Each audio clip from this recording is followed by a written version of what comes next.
Hello, this is Crinstar, and I am back to playing around with the wave state native. This epic direct split is kinda epic in its name. But that's not why we're here.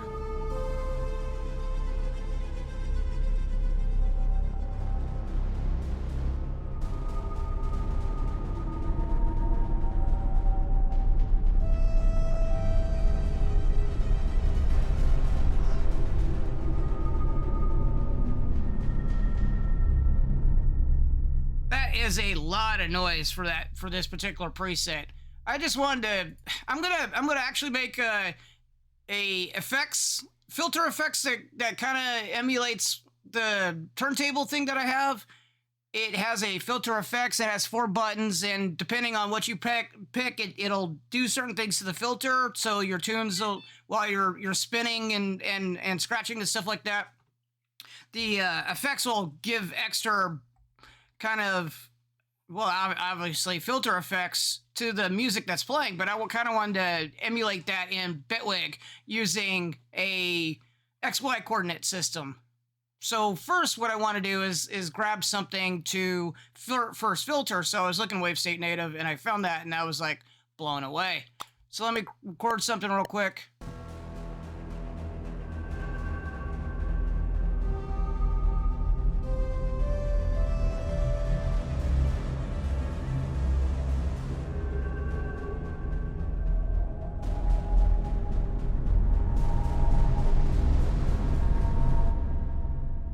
I said real quick.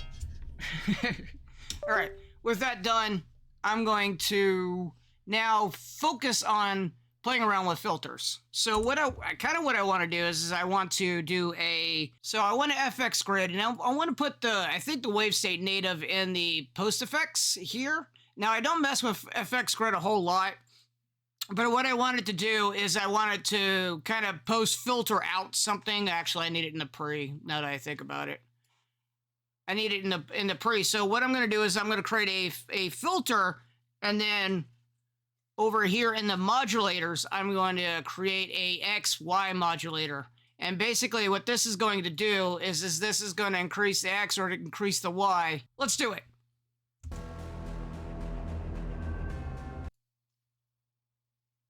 All right, so we're checking to make sure that basically this is the path for the audio to come in and then go out. So what I really want to do is I want to create a filter. Try these filters. So we have this particular filter, and so if we go into here and then go out,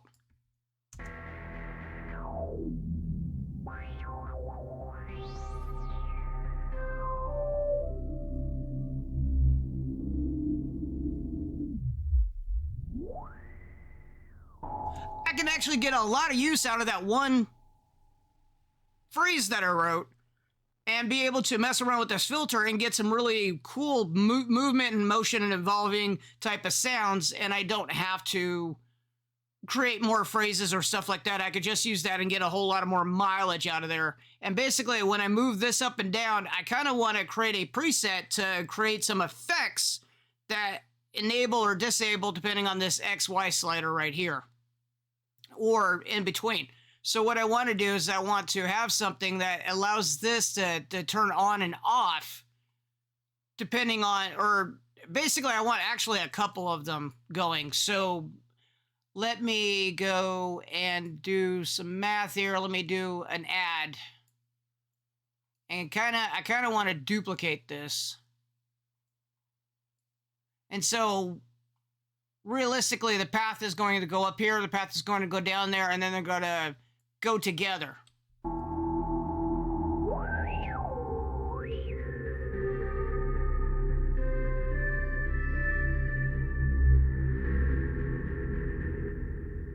Okay, so that's cool already.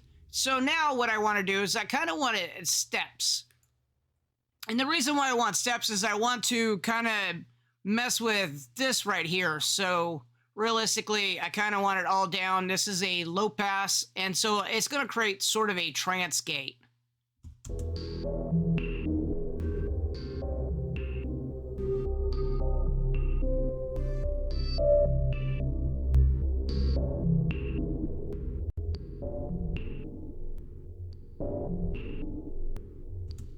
All right, now this is automatically running, so what I kind of want to do is I kind of want to turn it off and on.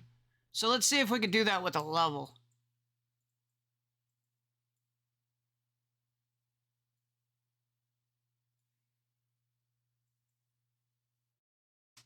Well, that's kind of wicked. That's not intentional.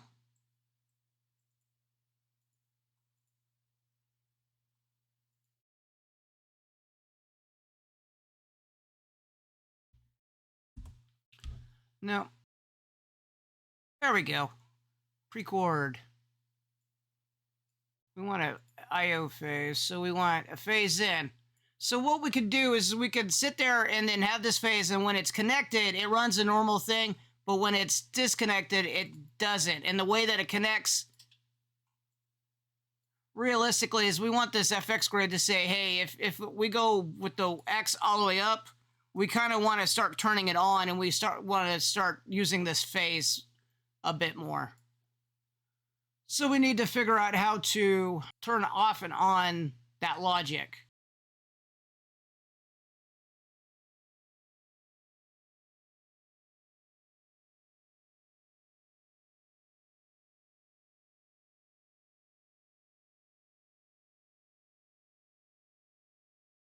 Okay, so can this level do it?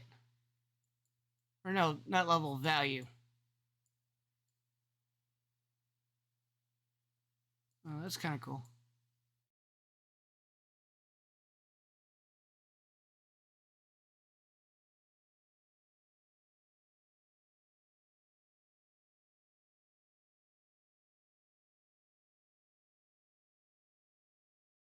So the value is actually kind of what I want, because when you get up to 50%, it actually turns the thing on, and then we're going. So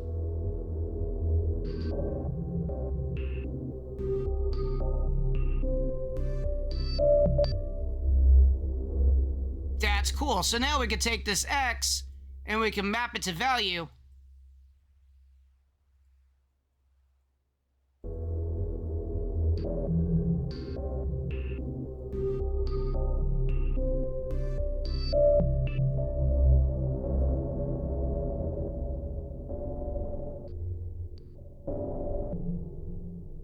And that acts an actually increasingly different bonus little thing, because basically we could use that. This all the way up until 50% will give us a different phase on there, which will tune the filter effects differently. Put it on a different frequency.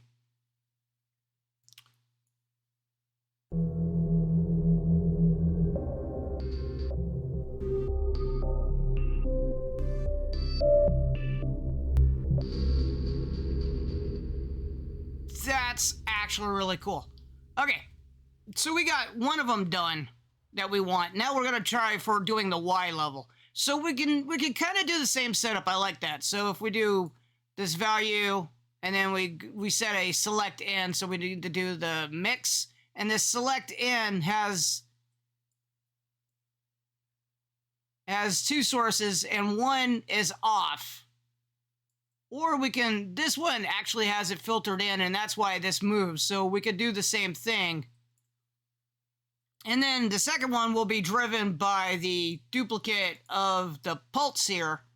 And the pulse is going to run this type of filter. And so what we want to do is we want to think of what we want to do filter-wise.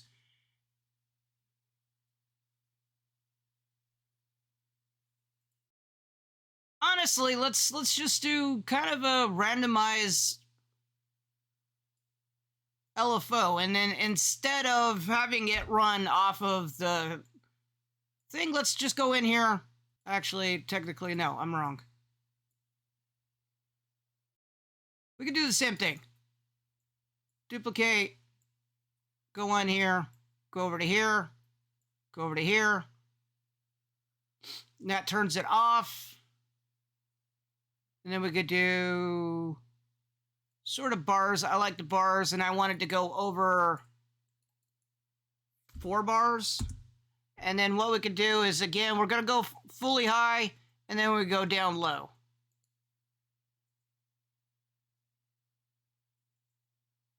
And then y is going to be our value.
I keep on running out of stuff. Let me keep it going here without.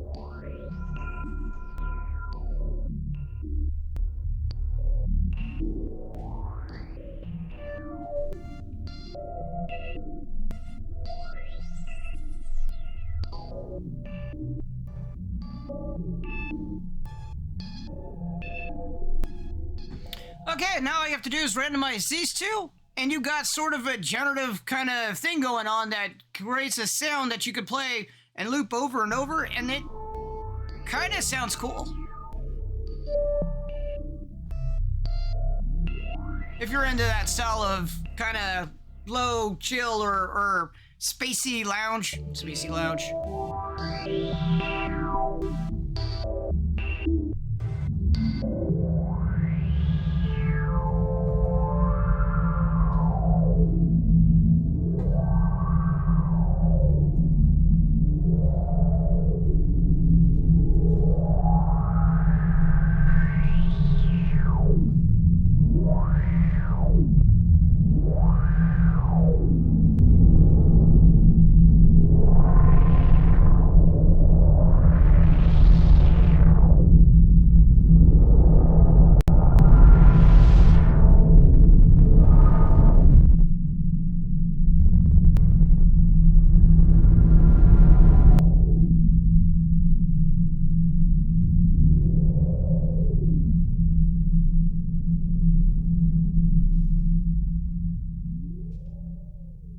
No, filters at Bitwig are made the same, apparently.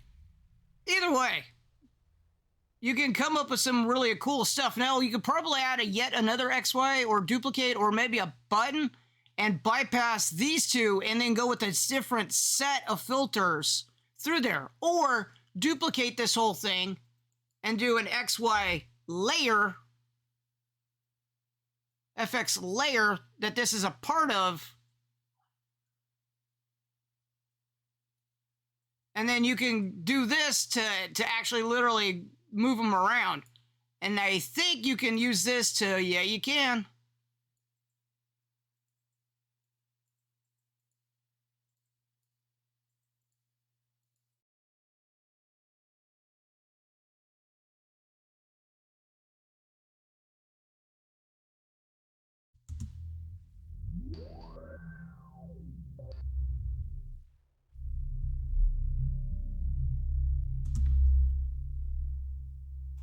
So we can duplicate this, move this to another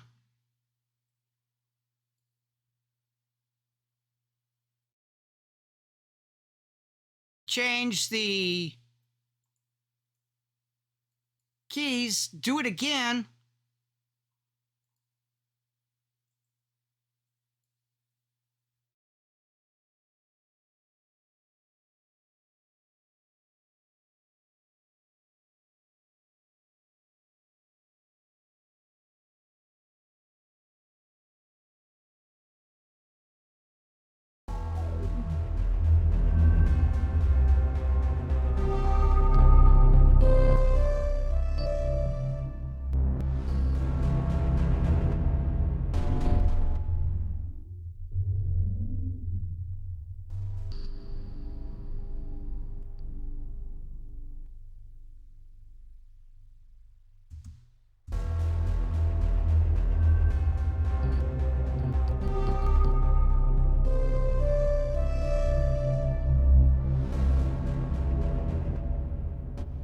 Either way, cool stuff. I think I messed up by if I want to go all the way in on this one, it shuts both of them off. If I go this way, it only turns on one of them. So I got to finagle with the XY manipulation here on each of the grids, and maybe set this one to be bare middle, so that if I go that way, it's a different XY set. That way's a different XY set. That way's a different XY set.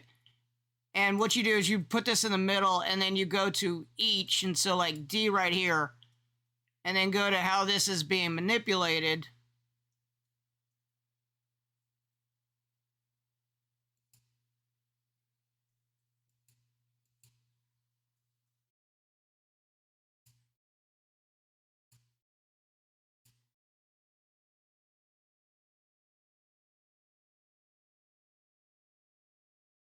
Ugh. Is that one it? I'm not sure anymore. Nope.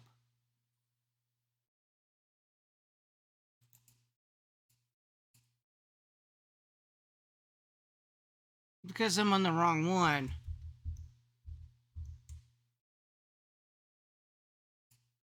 There we go.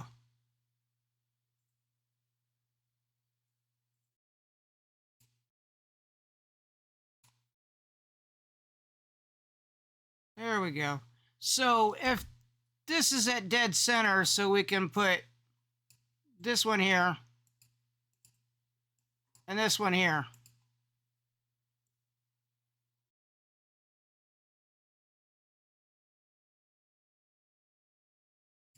So that this is going to there.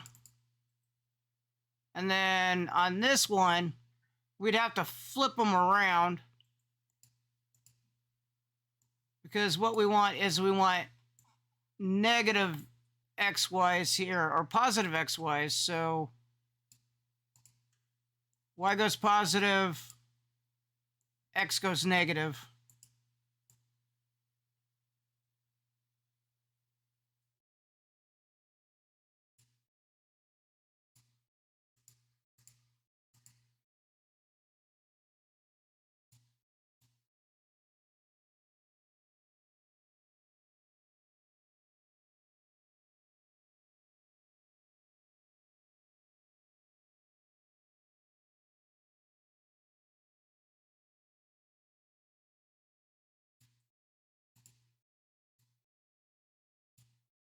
Try it that way.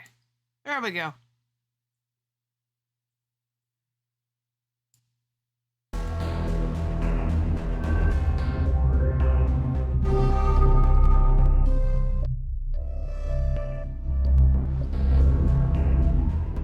Either way, cool stuff. You could probably spend countless hours on just messing around with this, or not, and just do it once and then knock it out, and then you can use it over and over and over again. If you save it as an effects thing, you could save the preset to library and be able to use it over and over and over again to any amount of your things. And now you have an XY controller, or you can manipulate it through automation on the lanes, lane automation, or other modules, or your knobs on your keyboard. Either way, overall pretty cool thing to have around. And I'm going to wrap it up. Thanks for watching. Thank you very much. Thank you, thank you, thank you, thank you. Thanks for listening. Once again, thank you very much. Thank you very much. And I will catch you later. Thank you very much.